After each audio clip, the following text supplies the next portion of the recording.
다양한 생활 정보들 전달해 드리는 쇼미더 서울. 오늘은 김원식 문화평론가와 함께 문화 이슈들에 대해서 이야기해보는 시간입니다. 어서 오십시오, 평론가님. 네, 안녕하십니까. 예. 오늘 주제를 갖고 오신 게 저한테 굉장히 반가운 주제라서. 연관성 있죠. 예, 네. 제가 김성수 TV라는 유튜브 채널을 개국하지 않았습니까? 예, 유튜버이자 1인 크리에이터가 되셨죠. 예. 그래도 저는 아직까지 구독자 수가 800명밖에 안 돼요. 800명이나 되세요. 한 2주 만에 그래도 800명 됐는데. 근데 평론가님께서는 이 유튜브에 관심 많으신데 아직까지 거의 출연을 하시거나 네. 도전하시거나 이러진 않으셨더라고요. 저는 영상은 제법 올리긴 했었는데, 제가 1인 크리에이터로 직접 진행을 한다거나, 고정적으로 하지는 않았습니다. 예, 제가 조금 앞섰군요. 제가 좀 실천력이 좀 부족해요. 예, 알겠습니다. 그런데 저는 진짜 유튜브 세상에 들어오면서 너무 재밌다라는 그런 생각이 들면서. 들어가면서 들어오지 않았을 때와 다른 세계를 경험하신 거군요. 직접 제가 만들어 보니까 이게 유튜브의 세상이 너무나 새롭고 신기한 거예요. 그리고 특히 이제 흥미있는 그 유튜브들이 많아서 요즘에 계속 괜찮은 유튜브들은 골라다니면서 구독을 하고 있는데요. 그 중에서도 제가 최근에 그 영국 남자라고 하는 사이트가 너무 재밌어서. 조씨. 예, 조씨. 이 친구 사이트가 너무 재밌더라고요. 제가 그런 프로그램 좋아하거든요. 어서와 한국은 처음이지. 이런 프로그램 좋아하는데. 그럼 방송 프로그램이죠. 이 영국 남자 조씨에서 그 알리샤의 주인공을 알리타죠. 알리타의 주인공 와가지고 먹방하는 걸 봤는데 너무 재밌었어요. 요즘 이렇게 외국인 유튜브들이 정말 많이 뜨나 봐요. 한국에 사는 외국인 유튜버들이죠. 그래서 전에도 이제 외국인들이 출연하는 방송 프로그램들은 상당히 많이 있었습니다. 미녀들의 수다를 이제 시작으로 해가지고 비정상회담도 있었고요. 또 아까 말씀하신 프로그램들 같은 경우도 있고, 최근에 퀴즈로 또 푸는 포맷까지도 이제 다양하게 진화를 하고 있는데요. 대한 외국인인가 그런 제목이었던 것 같은데. 거기서 이제 한국에 관련돼 가지고 국내 연예인하고 해외 외국인들이 같이 이제 퀴즈까지 푸는 장면까지 이제 선보이고 있는데, 중요한 거는 기존의 방송 프로그램에서는 아무래도 제작진들의 의도라든지 아니면 편집이 들어간다든지 또 이제 중간에 어떤 그런 덜어내는 장면들이 많이 있죠. 그런데 이 유튜브 같은 경우는 자기들이 스스로 기획을 하고, 아까 알리타의 주인공도 말씀하셨지만 자기들이 섭외를 하는 거예요. 아이템도 자기들이 설정을 하고. 근데 알리타의 주인공 할리우드 스타가 오더라고요, 거기에. 그러니까 오히려 더 이제 그들이 스스로 기획을 하고 또 섭외까지 하니까 한국인들도 이제 보게 만드는. 그래서 어떻게 보면 외국인들만 보는 어떤 그런 것을 넘어서서 국내외 모든 사람들이 볼 수 있는 형태로 지금 진화하고 있다라는 생각이 들고요. 그런 내용적인 측면과 어떤 형식적인 측면들이 이렇게 인기 요인이라고 볼 수 있겠습니다. 사실은 제가 보니까 진짜 거의 모든 장르에서 사랑을 받고 있는데, 특히 이 먹방이 상당히 인기가 있더라고요. 우리나라 한국 음식들 먹여보는 거, 또 자기가 직접 먹는 거. 알리타의 그 주인공 한우에 완전 홀릭되더라고요. 한우의 찬양을 막 그냥 하다가 거의 순삭이라 그러죠.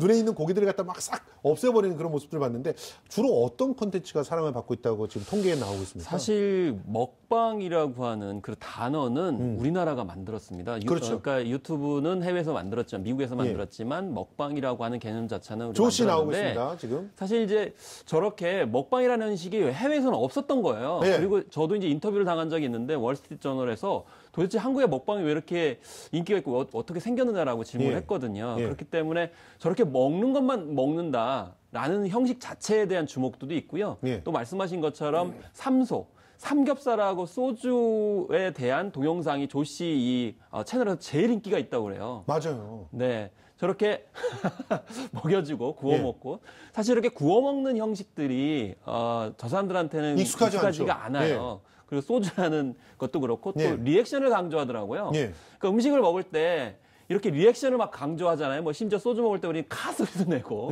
반응도 보여주는데, 그런 것 자체가 굉장히 좀 이색적이고 관심을 끈다라고 이제 되게 얘기를 하고 있어서, 어쨌든 우리나라에서도 먹방이 인기가 있고 외국인들도 먹방을 이렇게 좋아한다는 그런 측면에서 볼 수 있는데요. 한편 사회문화적으로 봤을 때는 음식 자체가 좀 독특한 것도 있지만 해외 사람들도 저렇게 다이어트 때문에 마음대로 먹지는 못하기 때문에 일정 정도의 대리충족이라고 저는 생각이 들기 때문에 저거를 통제한다, 규제한다라는 어떤 그런 조치도 있었는데, 그런 측면에서 보면 좀 안 되겠습니다. 그러니까 실제로 우리나라에서 그 젊은 그 층에서 결핍되어 있는 것들을 충족시키려고 하는 욕구가 1인 미디어 컨텐츠로 이렇게 확장이 됐잖아요. 그렇죠. 근데 전 세계적으로 비슷한 결핍들을 갖고 있으니까 당연히 우리가 오히려 컨텐츠에 있어서 원조가 되면서 이렇게 전파를 할 수 있는 게 아닌가 하는 생각이 드는데, 이 외국인들이 결과적으로 우리나라를 알리고 우리나라 문화를 알리는데 일조를 하고 있더라고요. 저는 네. 이 영국 남자 조시에서 말뚝박기 하는 장면 보고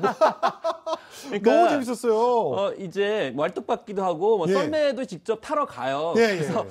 뭐 야, 이 조그만 썰매를 내가 타야 되느냐 뭐 이렇게 예. 망설이는데, 그게 사실 오히려 의외로 이렇게 재미를 주는 거죠. 맞아요. 그래서 이 단순히 우리가 흔히 이 외국인들이 출연하는 콘텐츠 같은 경우 예전에는 명절 때만 했었어요. 맞아요. 이 전통 문화를 주로 알리는 측면이 약간 획일적인 감이 있었죠. 근데 지금 최근에 콘텐츠들은 이렇게 말뚝박기도 하고 썰매 타기도 하고 예. 이 지금 현재 한국인들이 즐기는 모든 것들, 음식뿐만이 아니고 예. 놀이까지도 함께 포괄을 해서 예. 좀 일상생활에 밀착된 형태로 이제 반영이 되고 있다, 이렇게 보면 되겠습니다. 예. 근데 중요한 건 이렇게 문화 알리기에 나선 이유는 그만큼 두 가지 이유인 것 같아요. 첫 번째는 우리나라 대중문화의 영향이 좀 크다라고 생각이 듭니다.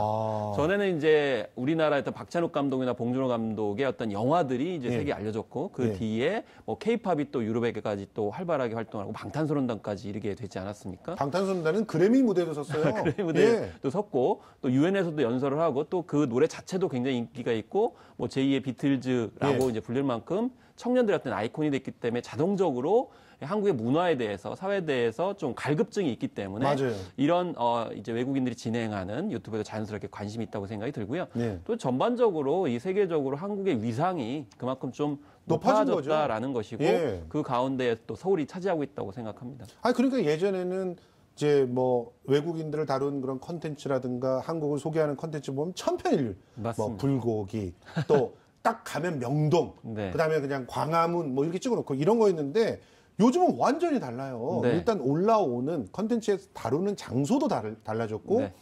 진짜 더 밀착되어 있는 어떤 생활 문화를 찍는다고 생각이 들더라고요. 네, 그래서 지금 현재 여행 트렌드가 이제 완전히 바뀐 것이, 예전에는 뭐 남산, 말씀하신 명동, 네. 기껏했던 한강, 예. 뭐 이 정도였었죠. 또 최근에는 이제 북촌이라든지 인사동 예. 단골로 한옥 나왔었는데, 뭐 이렇게. 근데 지금의 트렌드는 젊은 층들을 중심으로 해서 한국인들이 직접적으로 일상생활을 즐기는 곳으로 가는 것이 네. 일반 트렌드로 바뀐 거죠. 예. 그래서 뭐 홍대 같은 경우는 이미 외국인들이 당연히 이제 가는 곳이 됐고요. 예. 뭐 놀이동산 같은 경우도 그렇고, 예. 또 실제로 온천 스파 같은 경우에도 한국인들이 많이 가게 되는데 예. 거기도 뛰어든다든지, 예. 또 이제 카오루 같은 경우에는 최근에 부산 영도에 이 해녀마을을 찾아갔어요. 원조 해녀마을이라고. 해녀마을. 네. 예. 그래서 그거는 사실 외국인들한테 잘 알려지지 않고 방송에도 잘 안 나온 것이고, 심지어는 한국인도 잘 모르는 곳인데 아니 실제로는요. 그것을 찾아가죠. 우리나라에서 이 해녀 문화라고 하는 것을 일본이 자꾸 가로채가려고 하는 것을 네. 거기에 대응해가지고 여러 가지 준비를 하고 있었잖아요. 그런데 네. 이런 식으로 카오루 같은 친구가, 더군다나 일본 친구가 예, 한국의 음식도 소개해주고, 예, 여기가 해녀의 원조다. 네. 이렇게 해버리면은 그냥 그걸로 이미 네. 전 세계적으로는 이제 게임이 끝나는 거 그렇습니다. 아니에요? 그래서 이제 이게 무슨 전략이나 뭐 이런 것이 아니고 그게 진실이기 때문에 예. 사실 일본인 중에도 정말 객관적이고 합리적으로 이렇게 진실을 알려주는 분들이 많이 있거든요. 이제 예. 그런 분들 중에 한 분이 또 카오루가 이게 한국 음식, 또 역사, 뭐 일상적인 문화까지도 이제 올바르게 전달해주고 있기 때문에 예. 그런 점에서 앞으로 이런 외국인 유튜버 예. 진행자들의 역할이 앞으로 더 커지고 중요해지겠다라는 예. 생각이 들 수밖에 없습니다. 그냥 공무원들이 뭐 생각하고 책상에서 뭐 만들지 말고 유튜브 보시면서 괜찮은 그런 영향력이 있는 유튜버들을 차라리 섭외해서 네. 뭔가 컨텐츠를 같이 만드는 게 더 좋을 것 같아요. 아니 그리고 확실히 이런 분들의 그 컨텐츠들 때문에 많은 외국인들이 한국에 대해서 궁금해하고 오려고 하는 그런 모습들이 포착이 되더라고요. 네. 실제로 그 알리타 먹방 있지 않습니까? 네네. 거기 밑에 댓글들 보니까 저기 레스토랑 가고 싶다. 네. 저 한우를 막 먹고 싶다. 저런 건 미국에서 맛볼 수 없다. 이런 식의 막 댓글들이 달려요. 그래서 이 SNS의 기본적인 뭐랄까요, 코드는 신뢰예요. 신뢰는 결과적으로 이게 어디 뭐 기업이라든지 어떤 기관에서 의도적으로 하는 것이 아니고 자기들이 스스로 정말 옳고 바람직하고 좋기 때문에 저것을 이제 다룬다라고 이제 생각이 들기 때문에, 그래서 외국인들 입장에서 봤을 때도 자기와 비슷한 사람들이 가가지고 실제로 좋다는 것을 가감없이 얘기를 하기 때문에 신뢰가 쌓이게 되는 거죠. 그렇죠. 그래서 어떤 개입도 없이 자연스럽게 호흡스럽게 당연히 이 신뢰성이 높아지고 한국을 방문해서 거기에 소개된 내용들을 체험하고 싶다라는 생각이 들기 때문에 앞으로 이제 이런 유튜버들, 외국인들의 역할이 커질 수밖에 없죠. 그러니까 관광 코스로 아예 유튜버 체험 코스 뭐 이래가지고 한번 짜보는 것도 굉장히 재밌을 것 같습니다. 서울시에서도요, 서울의 주요 행사라든가 맛집을 이제 유튜브 등을 통해서 소개하는 그런 온라인 서울 관광 방송국 이걸 준비하고 있잖아요. 그렇습니다. 근데 이제 여기서 한 외국인 1,350만 명 정도를 앞으로 유치하겠다 이렇게 밝혔어요. 그럼 이제 기존에는 주로 좀 약간 천편일률적인 방식으로 외국인들을 유입시켰는데 이제는 이번 시간에 얘기했던 유튜버들을 통해 가지고 자연스럽게 이끄는 방법들을 이런 온라인 서울 관광 방송국에 했으면 좋겠다는 생각이 들어요. 그래서 앞서서 이제 몇 가지 뭐 코스를 얘기하기는 말씀드리긴 했지만 좀 많이 부족해요. 맞아요. 그렇기 때문에 이것을 기존에 아까 이제 기획 어떻게 할 거냐 이제 말씀을 하셨는데 유튜브나 이쪽 방송에 참여하는 외국인들을 대상으로 같이 협업을 해서 코스를 뭐 20개, 30개 계속 발굴하는 것이 굉장히 중요할 거라는 생각이 듭니다. 그리고 이런 코스에 한해서는 뭐 서울시가 지금 추진하고 있는 디스커버 서울패스 이런 것을 활용을 해가지고 좀 더 저렴하고 효율적으로 효과적으로 방문할 수 있도록 편의 서비스를 제공하는 노력들도 중요하고 또 발전하면 좋겠습니다. 사실은 뭐 우리 올해가 3.1운동 100주년이고 더군다나 100회째 전국체전 있는 해고 여러모로 서울이 정말 잘 이렇게 세계 속에 이렇게 세일즈를 할 수 있는 그런 기회거든요. 이런 기회들을 좀 잘 살렸으면 좋겠습니다. 자, 마지막으로 오늘의 주제와 관련돼 있는 문화 콘텐츠 좀 소개를 해주시죠. 그래서 한국인이라는 책인데요. 저자가 마이클 브린입니다. 이 한국에서 한 30여 년 정도 기자 생활을 했습니다. 그런데 이제 유튜브나 1인 크리에이터 콘텐츠에서 좀 부각이 돼야 되는 점이 뭐냐면 기존의 방송국에서는 너무 김치 맛있지 않냐, 불고기 맛있지 않냐, do you know 싸이, 이렇게 물어봤단 말이에요, 주로. 맞아요. 그런데 이제 객관적으로 접근할 필요도 있는 거거든요. 그렇죠. 그래서 이 책은 30년 동안 살펴보면서 한국인에 대한 역사라든지 정치, 경제 문화를 전반적으로 살펴보고 있기도 하고요. 또 객관적 균형성을 가지고 있다는 점이에요. 그래서 앞으로 이런 책들을 혹은 이런 콘텐츠들이 좀 더 많이 확산될수록 더 많이 온다는 거죠. 왜냐하면 고칠 건 고쳐야 되거든요. 그렇죠. 보강할 걸 보강하고 그렇게 할 때 훨씬 더 외국인들이 편하게 방문할 수 있는 나라가 되기 때문에 그런 객관성과 균형적 관점에서 이 한국인이라는 책을 좀 한번 봤으면 좋겠습니다. 아니 그런데 솔직히 말하면은 일본을 그렇게 다룬 책이라든가 중국을 그렇게 다룬 책들은 굉장히 많잖아요. 또 세계 시장에서 이런 그 컨텐츠들이 책으로 또 다양한 어떤 그 기획으로 팔리고 있고.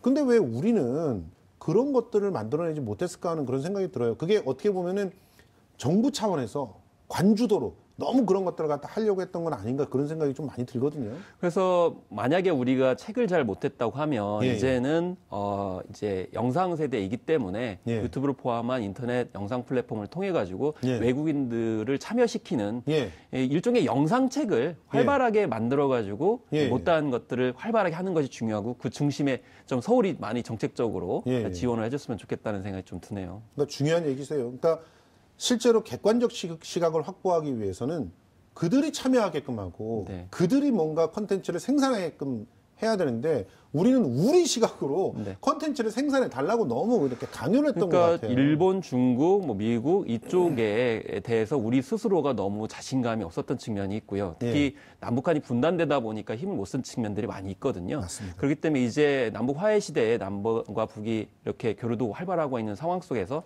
좀 자신감을 갖고 또 영상 플랫폼 우리가 앞으로 주도하고 있기 때문에 그런 면에서 또 서울시가 이끌어갔으면 좋겠습니다. 네. 고맙습니다. 지금까지 김원식 문화평론가와 함께했습니다. 고맙습니다. 감사합니다.